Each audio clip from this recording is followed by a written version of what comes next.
Right. Well, good evening, everyone, and thank you for joining us for our Hayes County Roads and Infrastructure webinar. My name is Avalon Powell. I am the marketing manager for Braun and Gresham, and I'll be assisting our presenters, Patrick Reznik and Carly Barton, with moderating questions this evening. So this webinar is scheduled for approximately an hour. Patrick and Carly, who are condemnation attorneys with our firm, are going to discuss Hayes County and Dripping Springs transportation plans. They're going to highlight a handful of projects happening in the county, and then they're going to talk about what to do if you're facing condemnation. We will be taking questions this evening, but we'd like to save those to the end.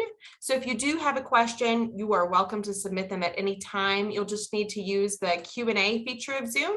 So if you scroll over the Zoom screen, you should see a toolbar pop up either at the top or the bottom of the screen.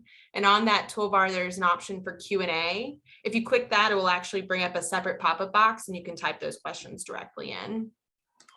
And then after the webinar, we will follow up with an email having a copy of this presentation's recording and our contact information. If you have any follow-up questions that maybe come to you after the presentation tonight, please feel free to reach out to us. And otherwise, Carly, Patrick, feel free to take it away.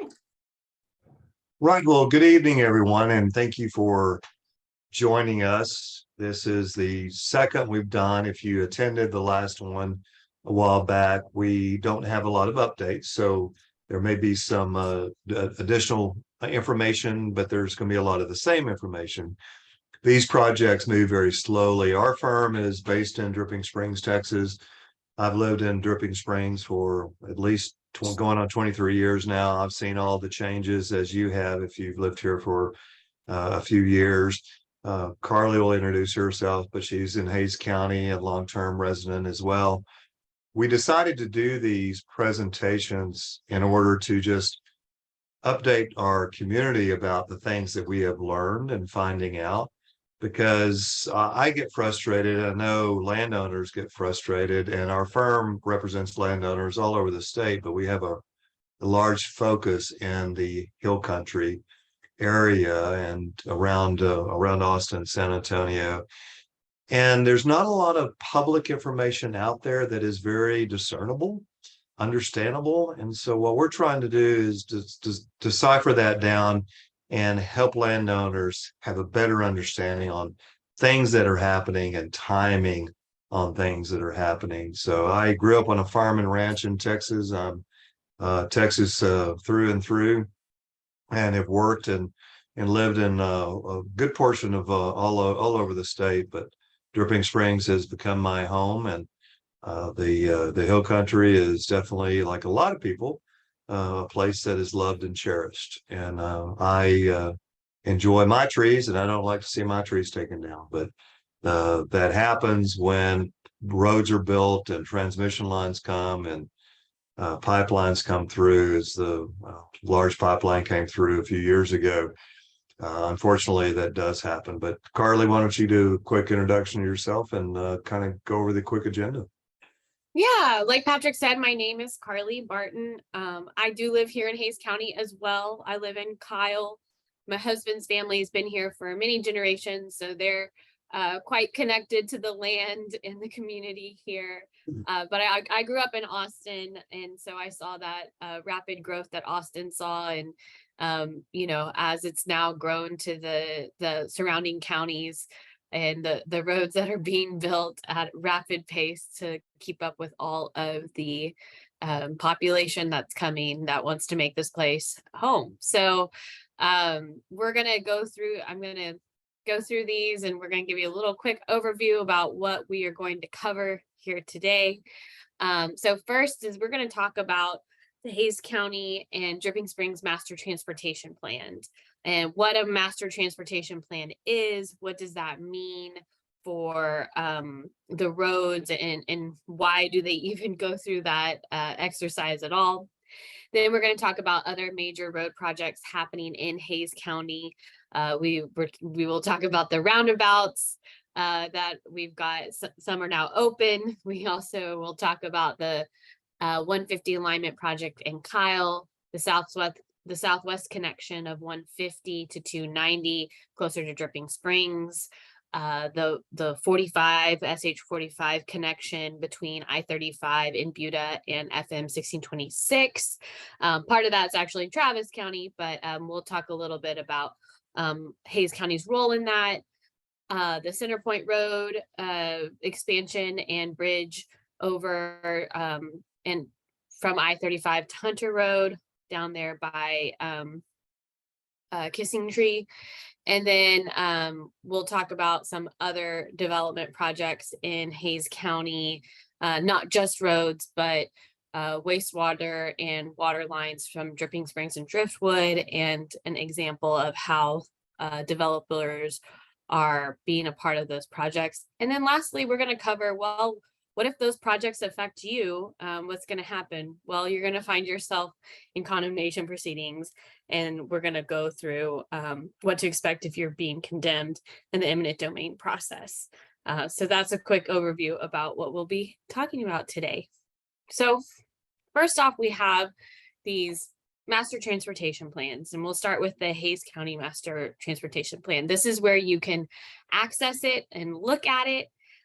There are many engineering firms that specialize in these transportation plans. They are hired by the county to do studies, to take in some public comments and feedback, to create a plan and priorities of what roads that the county is going to be focusing on.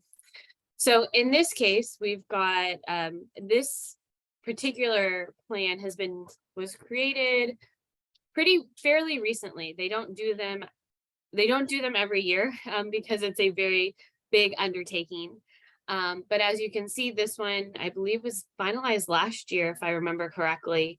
And these are some of the roads that they have identified as either needing expansion. So you have, roads that are already there. You'll see potential new roads. Those are the recommended connections. Those are the dashed lines on the master transportation plan. And then you also have major TxDOT projects. So those are projects that are, your US highways, your Texas highways. Those are projects that are your big roads. So I-35 and 290 are the ones that really affect Hays County. So another thing to note about our county transportation plans is that a lot of times they are in sync with our mobility planning organization. So in Hays County, that is CAMPO, Capital Area Metro. Now I'm just spacing on what CAMPO stands for, but planning organization. There we go.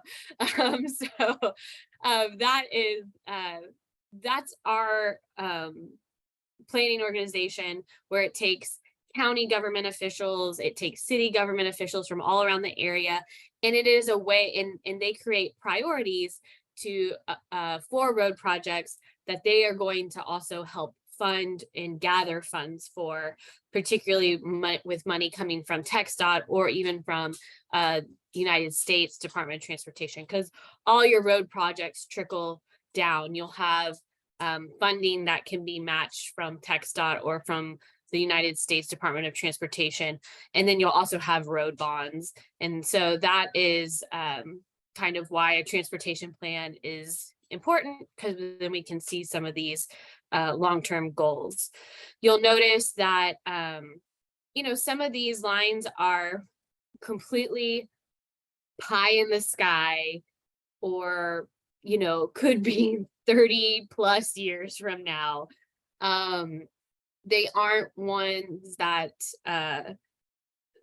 they've actually, studied very, very closely. They're just ones that they know that they're gonna need a road somewhere around here to take care of the exploding population. So for example, you kind of can see around Kyle and Mountain City, you see that RC 16 that kind of goes around there. Well, I mean, that's way, way, way in the future. Whereas we have some other ones that are more, you know, more of a priority, right? We have 967 and 150 that are only 2 lanes, or now they've expanded 967 to 2 lanes and a chicken lane. But there's plans to make those 4 lanes because those are some major east-west connectors for the county. So that's the county transportation plan. Your cities can also have transportation plans. So if we look at Dripping Springs, that's where you can access it. And this is their transportation plan. You'll see, or you'll notice that a lot of it is the same or very similar to the county because they're trying to coordinate with the county with their road projects. So you'll notice an overlap in them, but you can see that there's definitely, they have short-term, midterm, and long-term projects. You have proposed roads that are dashed.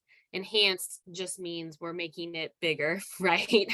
or maybe they're adding a chicken lane or some drainage or a bike path or sidewalks or something like that. So just kind of depends on the projects. So as you can see, we've got there's some of the projects we'll be talking about on here, right? Darden Hill, the expansion of 150 up to get to the extension of 150 up to get to 290 and what path that takes.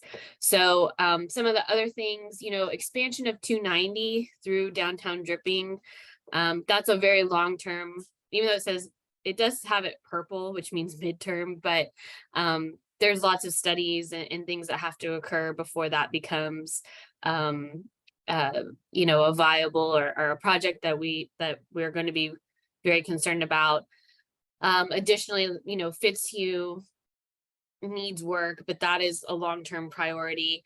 You'll see in the Travis County portion of Fitzhugh, they've started putting in bike paths and some sidewalks, but Hays County at this point doesn't have plans to do that anytime soon. I would also point out, since we're kind of talking about cities, currently there is a road bond up in Kyle for the city of Kyle for their city road projects that they would like to get passed. So that is part of the funding mechanism as well, and how a city would fund their master transportation plan. I will say I'm not even sure Kyle has a master transportation plan. They might. It's not one that they publish a lot, but they certainly have roads and like the expansion of Marketplace or working with the county on Daisy Lane, things like that are important and that will are included in that road bond. So I'm gonna let Patrick take it away from now. Well, thank you, Carly. I appreciate all that. And my chickens, because we raise chickens, would like to know what a chicken lane is at some point in time during your presentation. Maybe not everybody knows what you're talking about, but this is a start of some of the roundabouts. There are 10 to 12 roundabouts that are being planned in Hays County. This is the first one, and we have a good image, but if you just take an opportunity to go to 3237 and FM 150, this is what you're going to see.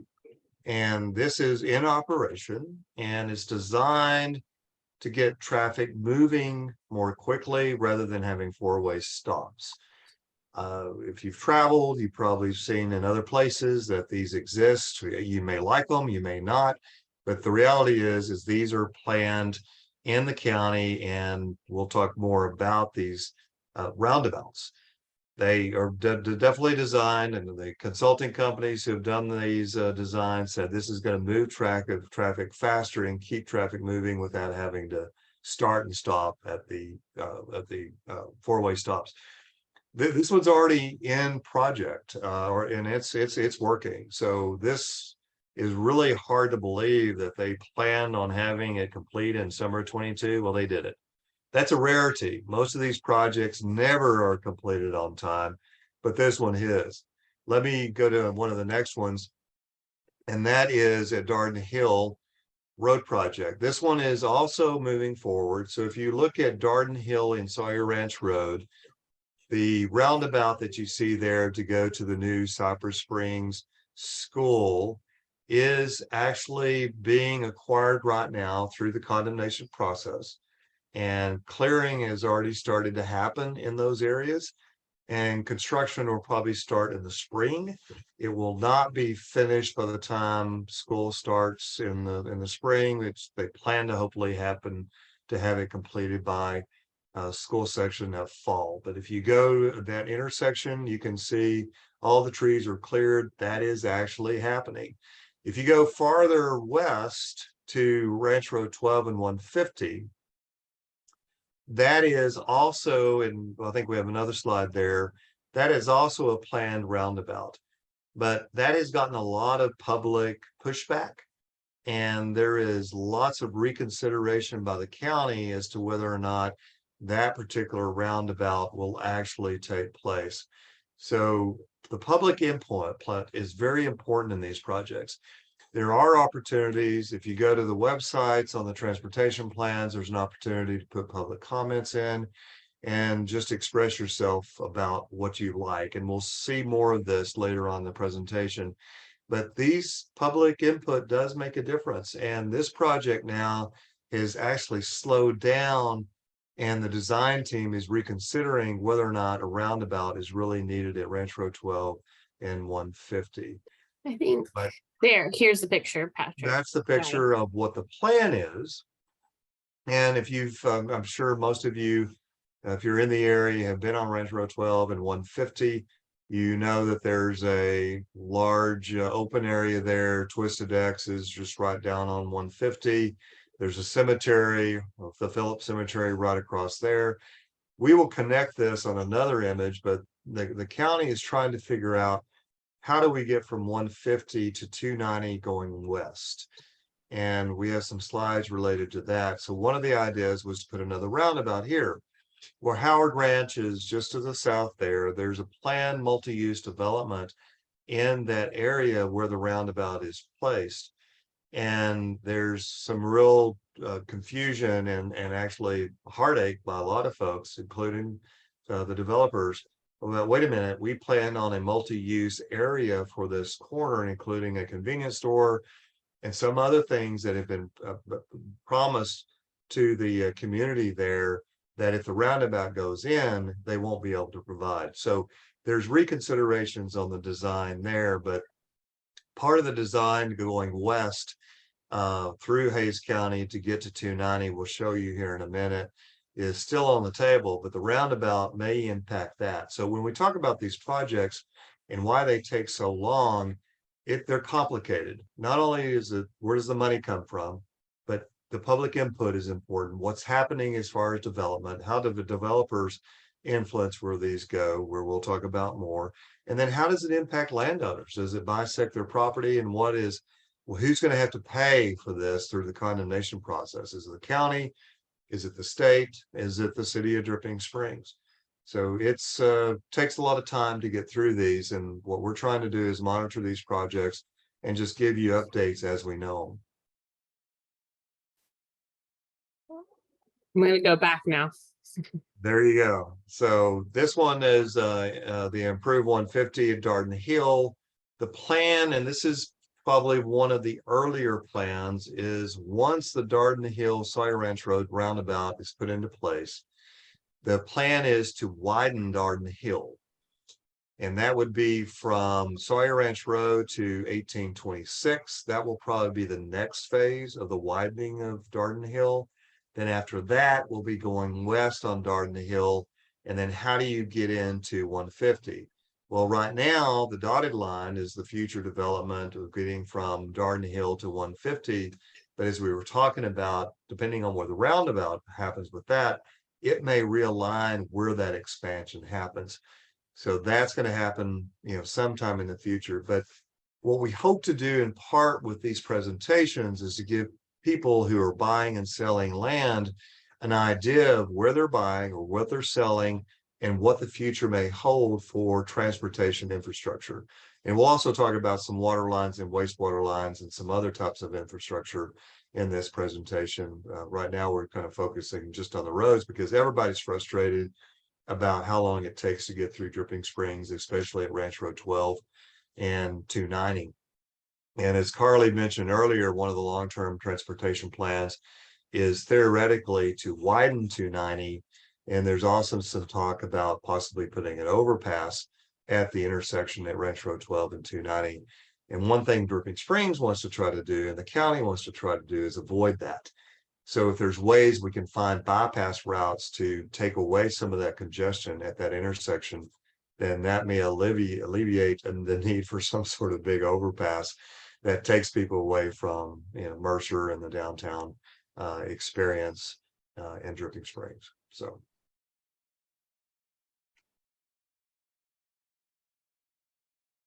these timelines that we're talking about are very relative. You'll have an opportunity to look at these slides if you want more details, but these are the estimates as far as what the expansion is going to look like and how many feet. But again, these are just estimates, and Carly mentioned pie in the sky, but they really are just ideas that are being looked at by consulting groups that the county and the city have hired, engineers that the county and city have hired in order to try to figure out what is the best plan in order to move the most traffic and also keep the beauty and scenic values of the area.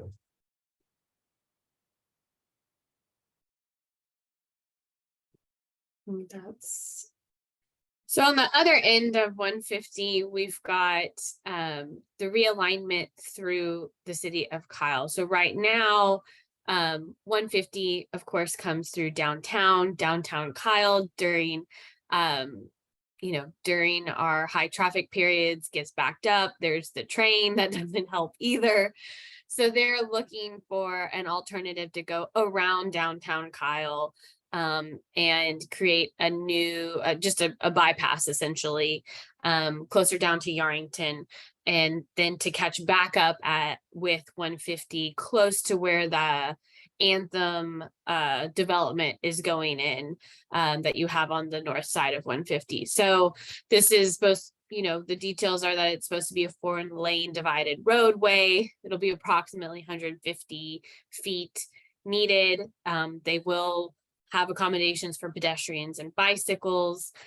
And this project is very important to the county, but it's not funded. So they've got a preliminary design. They've done their due diligence. They would like to do this project, but without funding, this project's been on hold. And it's been on hold for quite some time now. We're coming up on over a year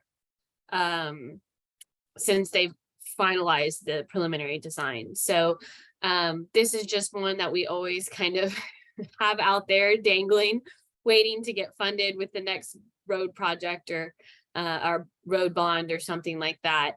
But this one is, I would say, certainly a priority, but just needs to get the money. And then this is the project that Patrick was talking about, trying to close that gap on 290. You're muted, Patrick.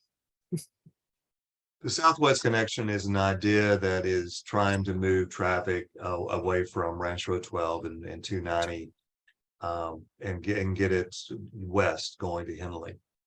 If you look at the long-term transportation plan, it shows this orange route is going to 165. Well, this is an updated plan. So when you look at the long-term transportation plans, they can become outdated very, very quickly as new ideas come and new studies come in. So the latest and greatest, according to the city and the county, is this path to go from Ranch Road 12 and 290, Ranch Road 12 and try to get to 290 through the path, and Carly can show you, this is one of the slides that showed multiple paths on Ranch Road 12, depending on how that development happened, in order to get to 290. And now the idea, according to the last slide, is to not go all the way to 165, but to turn and go north. And I believe Carly is They're right here. That's right there. That's exactly right.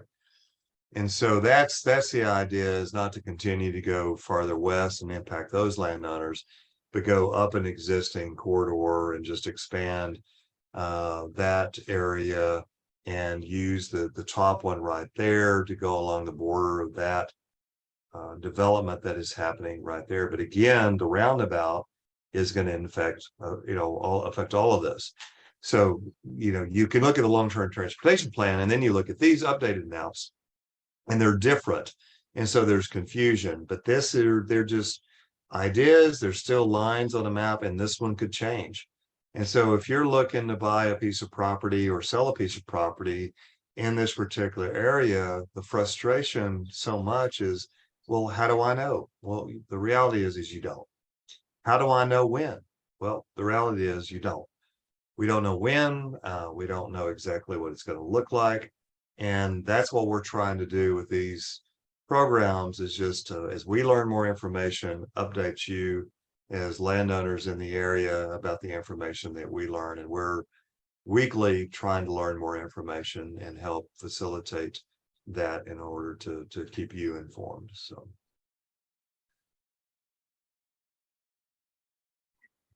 All right, so this one has been in the news a little bit with our county, but this is the extension of Texas 45 between I-35 in Buda and then into FM 1626. So this is a map of the proposed connection, right? So we've got the extension of SH 45 to 1626. And then this would be a road that we would catch back up with, so that there would be some alleviation of basically connecting the loop between the toll roads. So it would be 2 lanes each direction. It would be a toll. In this case, the controversy has been that the Hays County commissioners voted to essentially begin engineering and design, or begin studying it, and see what would happen, and look at those patterns, see where they should put the road. And then there was some controversy with Travis County commissioners who said that they were opposing it, or they did not want to essentially, they don't want to connect MOPAC to I-35 because they think that's going to lead to more traffic over the aquifer and other issues like that, since 45 goes into Austin. So that is, there's other information or other more political things, but essentially this is another way to they're trying to keep the traffic flowing, whether it's the right way or the wrong way. The county does want to look into it and do some studies of it as that area grows. Also, you'll notice it's kind of it's pretty close to, there are some developments going on in that area. The Armbruster track and the Bailey track, that's had some, that's been kind of contested in Buda, but that's going to bring a lot of development there.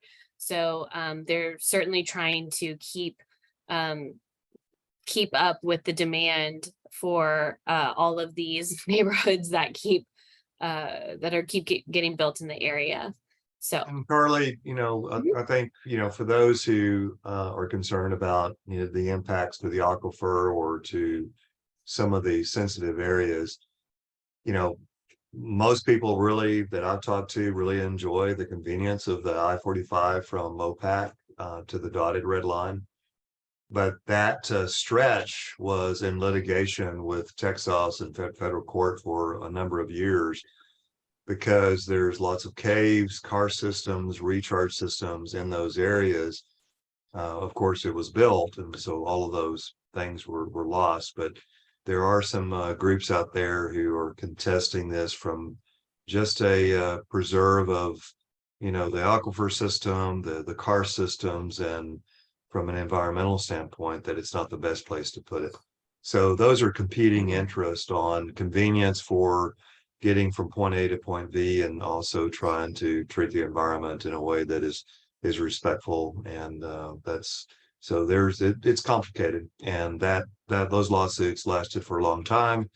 They slow down the projects, and so that's one of the hard parts about the timing, because this little strip right here is going to be very environmentally sensitive as well. There's going to be lots of groups who are going to be looking at this. And so you got that, and then you got the competing interest between Travis County and Hayes County. And then you got the affected landowners, which is who we represent. It's not an easy process at all, and it's takes a lot of time and a lot of frustration for landowners who could be affected, who may want it or not want it. So Absolutely. I mean, 45 took a long time the first time around, and any extension of it is not going to be much better.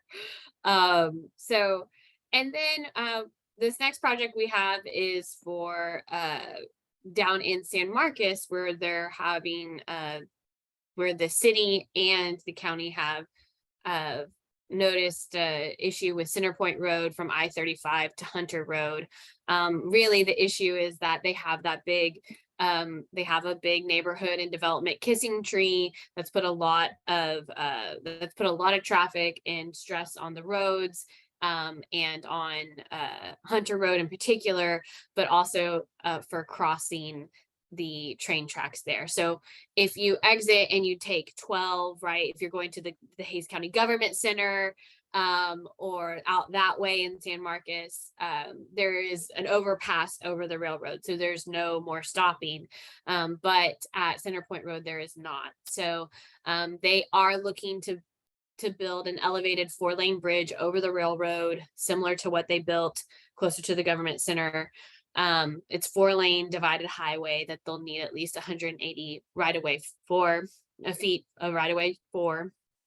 But as you can see, this is a midterm project. So they're looking to look at that in 2030 to 2039, which is seems kind of ridiculous and frustrating to the people who are on those roads and dealing with that traffic and congestion every day.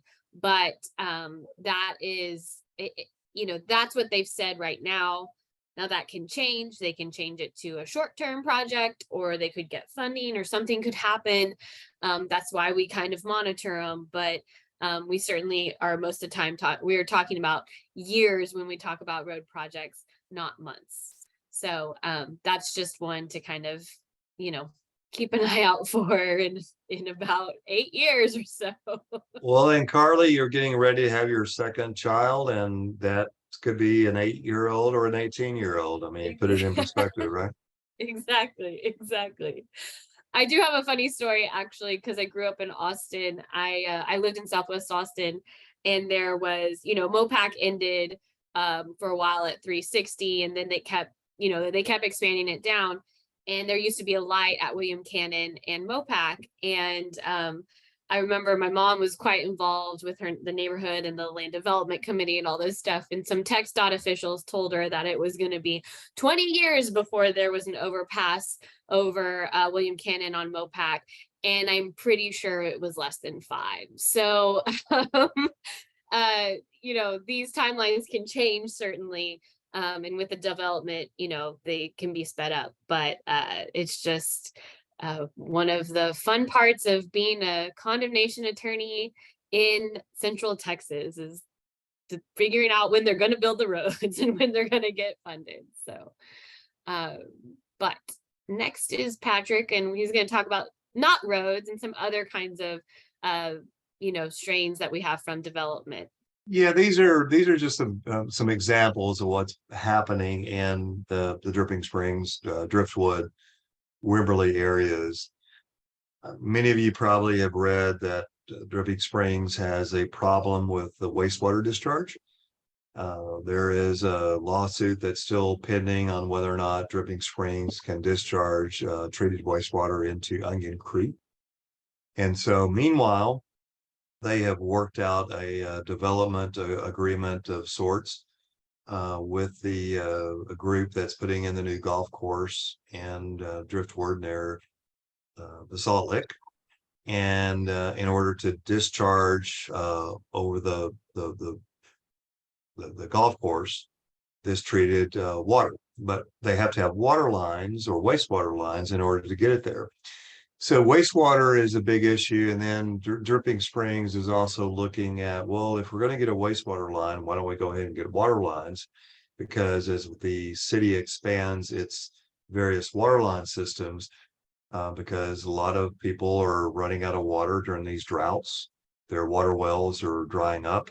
And so the community and city and county is looking for ways to get other water, a lot of it coming from LCRA and from the lakes, Highland Lakes, through these systems. So these are some of the projects they're in the works.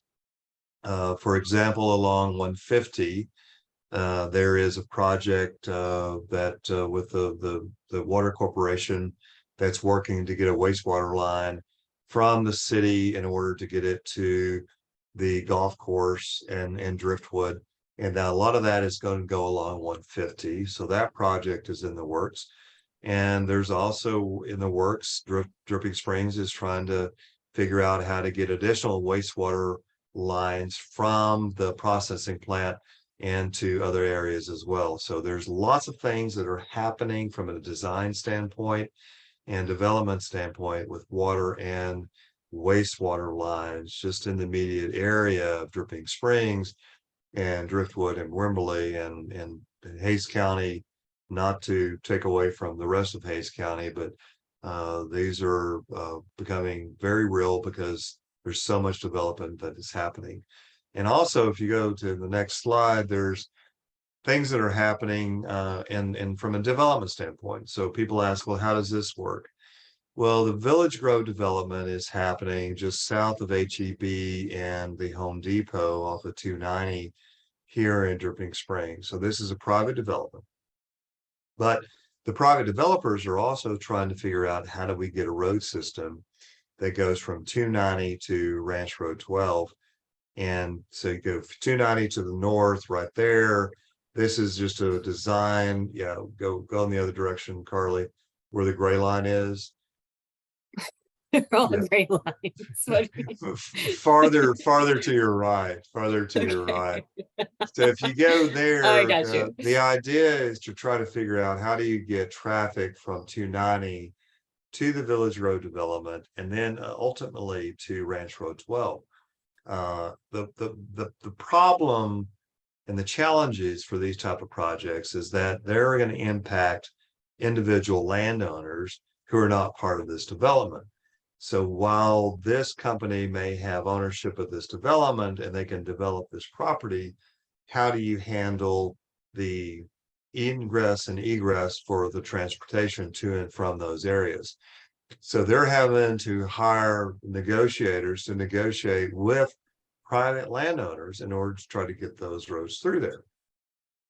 So if I have a client to farther south who's also being impacted by a water line, which may be, or wastewater line, which may be indicated by the, orange there, that's going to be partly impacted by how that approaches them. But then all of a sudden, you own property to the south of here and you have a development that's happening there.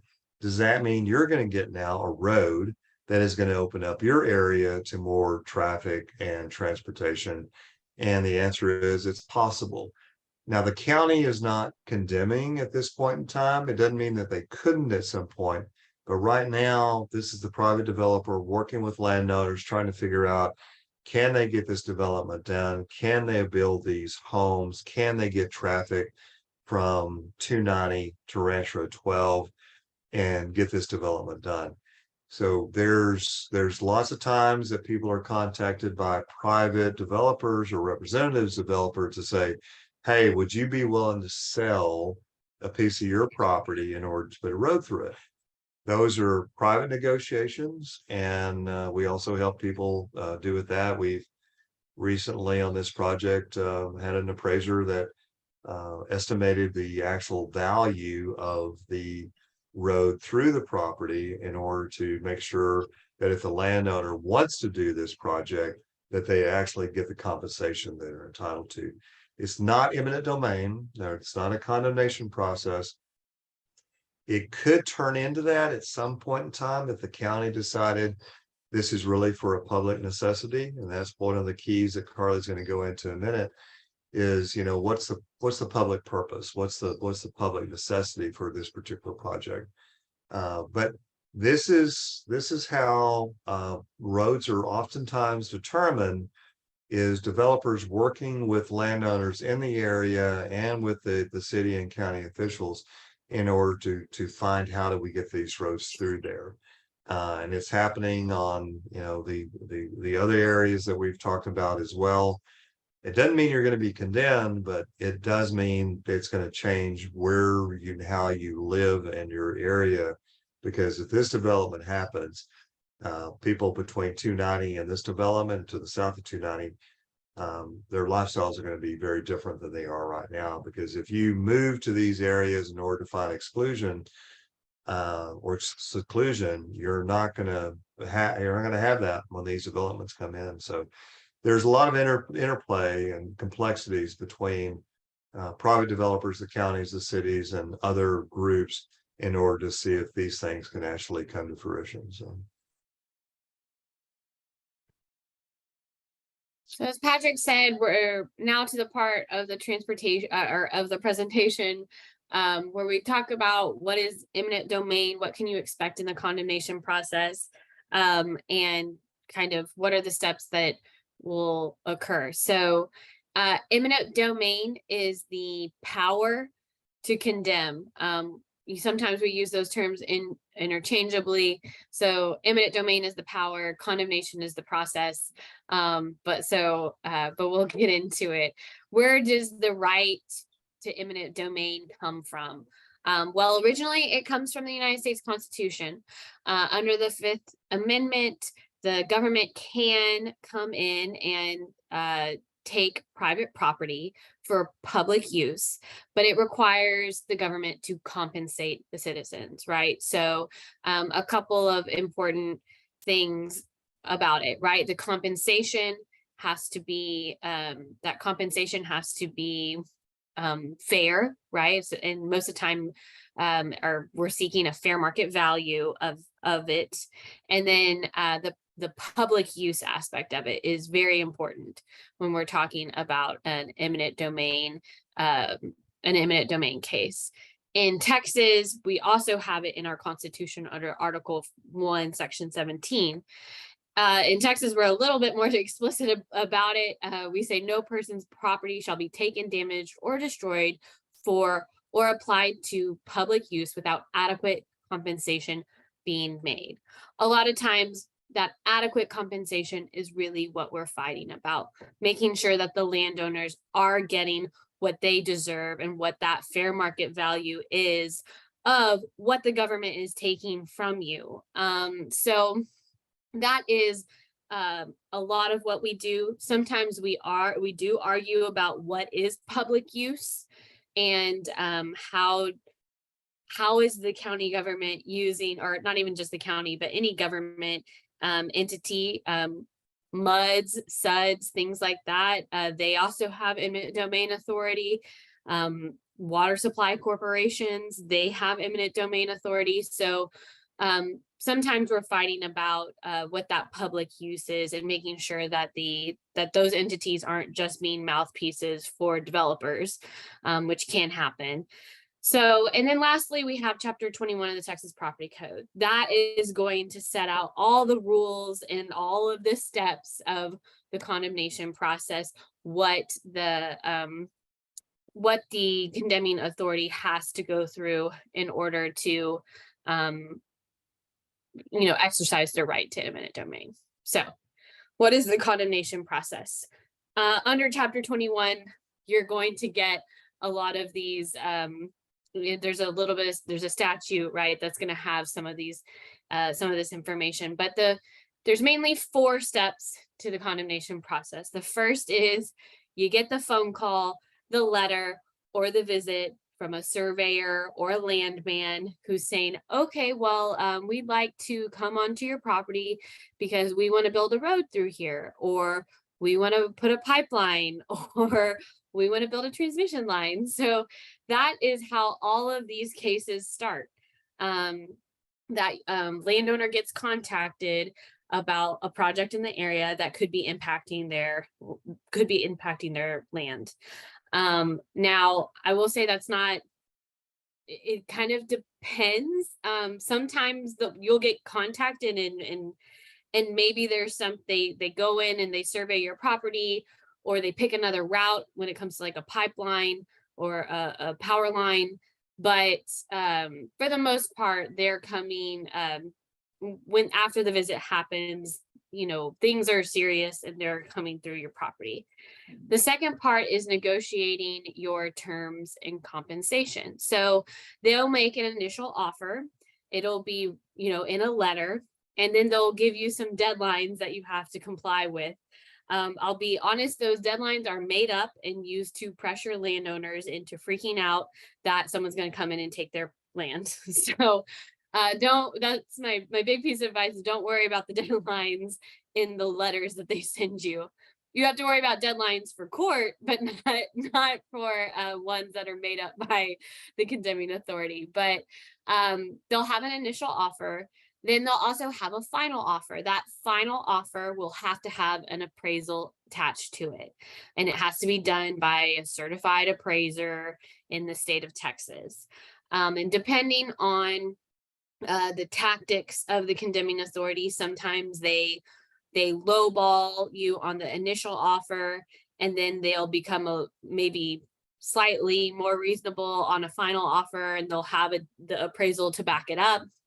Sometimes they'll offer you a little bit higher on the initial offer, and then they'll attach the appraisal on the final offer and say, hey, look, see, it's way better than what our appraisal says, so you should take the deal. Kind of just depends on the tactics. But you will get an appraisal with your final offer letter. And then from there, you can also negotiate the terms, because you will get the document, whether they're purchasing the land, which is what occurs most times in a road expansion. They will buy the land fee simple, right? They'll buy it outright.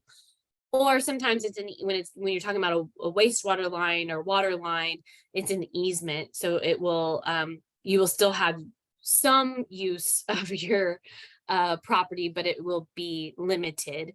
So there will be terms of an easement that you can negotiate. And if there's important things to you as a landowner that you want to make sure your land is restored a certain way, or that you want to make sure that you can cross, build a driveway across a pipeline or things like that, you will negotiate those terms, as well as not just your compensation about what you're going to get. The third phase is a special commissioner's hearing. A special commissioner's hearing, it's not in front of the county commissioners. Special commissioners are special, they're different. But it is a panel of landowners in the county that will sit on a panel of 3 and basically hear the case of the condemning authority about how much they think you should get for your land, or for what they're taking from you. And then you get the opportunity as the landowner to present your case about why you think it's higher and why you deserve more. You'll have likely appraisers at it. You can have land planners. You get to testify.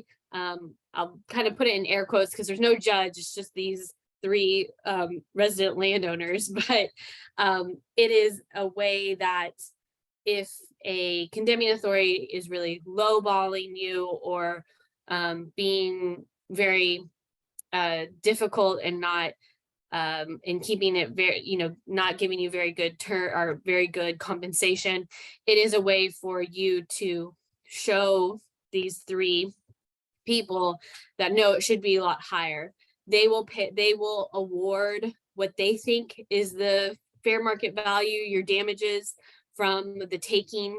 So what the government is taking or the condemning authority is taking, they will have a special commissioner's award that will be entered into the court records. And then from there, you get to phase 4. So if you go to the special commissioner's hearing and you don't like their award, you will go ahead and you can appeal that to, in Hayes County, it's the county court at law. Those are the judges that handle the condemnation cases, not the district court. But in other counties, it can be the district court. Sorry. So kind of go through this. Something that is important for us landowners to consider when they're being impacted by a route, you are going to, your property is going to completely change. Excuse me. And certainly the vast majority of the time, you're going to have decreased property values. Patrick, you might have to talk about this one. I'll take it over from here while you clear your throat a little bit. Let's go to the next slide. Is really the appraisal methodology on how condemnation processes take place, because there's two different concepts in appraisal. So if you go to the next slide, Carly, yeah. So if you have this piece of property and you have something that's taken, and two takeaways from this presentation is two terms, the part taken and the remainder. If it's a road, they're going to take your road in the red and they're going to own it, whether it's the county or TxDOT or city or whatever. And then you're left with the remainder. That's what you have left. If it's a pipeline or a water line or a gas line or wastewater line, that's happening a lot in the area, there's going to be an easement there in the part taken. You still own the land, but the part taken is the third party has rights to put infrastructure in there, such as a pipeline or a transmission line, and they own that infrastructure, but it's on your property. You still pay taxes on the property. And so it's what is the impact to the rest of the property? So there's two components. What is the value of what they're taking and what is the impact to the remainder? Every property is different. So there's no magic formula for any particular property, but when we talk to our clients, we have to look at, okay, well, let's look at the value of what's taken and let's look at to see if there's any impact to the remaining portion of the property. For example, if the road is being taken on this part taken and you no longer have access to the remainder, that may completely devalue the property because there's no accessibility. And so accessibility is taken away. If it's a transmission line, for example, you have the aesthetic issue of like, well, it's on my property, and now everybody on the remainder gets to look at that transmission line above ground. So is there a devaluation there? It all depends on what the property is being used for. And then in the part taken, is it taken on a commercial value? Is it residential value? Is there a water well that's going to be taken out? Are there buildings or infrastructure that's going to be taken out? What are the value of those? Are there wonderful, beautiful fencing and entrance gates that are going to be taken out? What's the value of that? So this is if it is complicated, and landowners, as Carly mentioned, feel a lot of pressure when they get these letters. Now, I will say that the deadlines that are sent in these letters are according to Chapter 21, so they're not arbitrary. The condemning authorities are following those 30-day deadlines, 14-day deadlines. That's part of the property code, but it does intimidate landowners, and that's a natural thing for landowners if they've never been through this process before. So the Texas Supreme Court basically says, well, what are you entitled to? When Carly talked about under the Fifth Amendment and the Texas Constitution and Chapter 21, the idea is, what is the value of the land before and after this particular taking or condemnation? And what is the difference? My property was worth $10 before, now it's worth $1. So I've lost 90% of the value of my property. But that's the Supreme Court's basic definition. It's what's the value before and after, regardless of how you make up the components, whether it's a number for the part taken, a damage to the remainder, and what those total numbers are. To give you an example, this is a real life example of a case that we had, which was a road widening project. And these are just kind of the components that we work through in order to get a final idea of what compensation is for the landowner. So you have, what's the value of the land that's being taken, and part of the improvements, which was a farm store, was being taken on this particular property. So you have the value of the land, just the raw land. You have the value of the improvements. So you take what is the value before and after, and then there's also some temporary easements, which gets a little bit more complicated because that's an easement that's accessible to the property, but they go away after the construction. So there's kind of a rental, idea there. But what we came up in this idea was loss of compensation in this particular case of $3.6 million. When we took into the value of the improvements and the devaluation of the whole property. TxDOT in this particular case finally came up to 2.4, but we were still, essentially $1.2 million apart when we went to the hearing. And the landowner fared very well on this particular case. But these are kind of the ideas that can happen. Now, if you have a small tract of land, you may be talking the difference between $20,000 and $60,000. It all varies depending on what the property is being used for, what's being taken, where the location is, and what's the impact to the overall piece of property. So the process is complicated.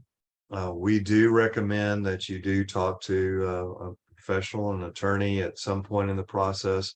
We often have clients call us, or potential clients call us and say, hey, I got this appraisal, this is what they're offering, is this a good amount of money?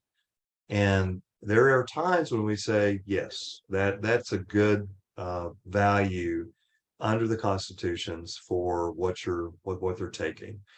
But then oftentimes, which is probably 90% of the time, we say, no way, that is not enough money for what they're doing to your property and for what they're taking.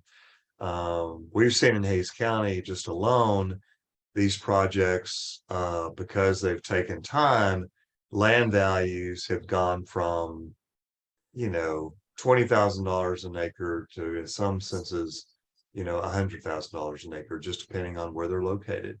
So if they're taking part of the land for some infrastructure, you should be paid market value at the time that they're taking it. And not all their appraisers have the most current data.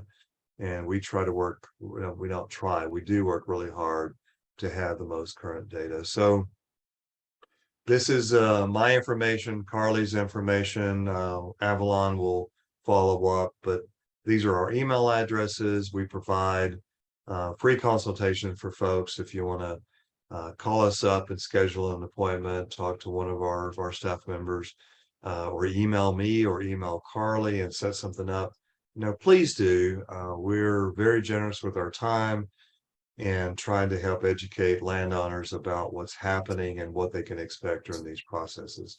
And we certainly want you to to hire us if you need us, but we'll certainly give you good advice if it's something that we think you don't need us for. Because we want you to do better with us. And, if you don't need us, we want you to do better in that regard too. So. Yeah, and this is part of as Patrick mentioned at the beginning, and Avalon, this is part of a quarterly webinar series. Like I said, we don't always have big updates for people. We'll try to spotlight different some different projects when we can. So this is our last one for the year, but we will be picking it back up in 2023. So we'll let you know if we have a whole new presentation, if you'd like to participate, or you'd like to participate again. But the best way to really know about what's going on and the projects in the area is we do have what we call the landowner alert system. It is a free email service. It comes out every 2 weeks. We don't spam you. We don't put you on the constant email cycle. These are just going to be, it's just an email. There'll be about 3 articles or so about what's going on. We do focus in Hays County because that's where our office is and that's where we are. But road projects, webinars, changes in law, things that affect landowners in the area. So that is one of the best ways to get a hold of us. And let me see. Oh, Carly, along those lines, I mean, we have the legislative session coming up in the spring or right after the first of the year. We are a statewide of concern for landowners. We work very closely with Texas A&M, systems and other organizations in order to get this information out there. So a lot of times we will embed information from other organizations into these landowner alert systems that you can click on the link and find an article that we think is important for you to at least consider whether you're interested in. But there's new pipeline projects that are coming into existence right now. There's another 42-inch gas line project that's going from Houston to the Midland, Odessa, Pecos areas. There's other pipeline projects that we understand are coming into play. This is the information we'll put on here. And if you go to our website, if you're interested in the Matterhorn pipeline project, you can research that, and you can actually go and see an interactive map because we've taken the opportunity to put the route of the pipeline along the system with the central appraisal districts of all the counties. So if you have a property or you're looking to buy or sell a piece of property, that's information that you can learn about to know whether or not there's another 42-inch natural gas pipeline that's going to be in your area. So this is a statewide system that we're trying to provide, and it's like Carly said, it's there's no charge, there's no spam. We're not trying to. I mean, if we get your business, great, but this is for informational processes. And if you're an affected landowner, we absolutely want you to call us and set up a consultation. So, Avalon, have you got something to add for the end? I think that's it. I was just gonna thank you, Patrick. Thank you, Carly. Thank you, everyone, for joining us and for your time this evening.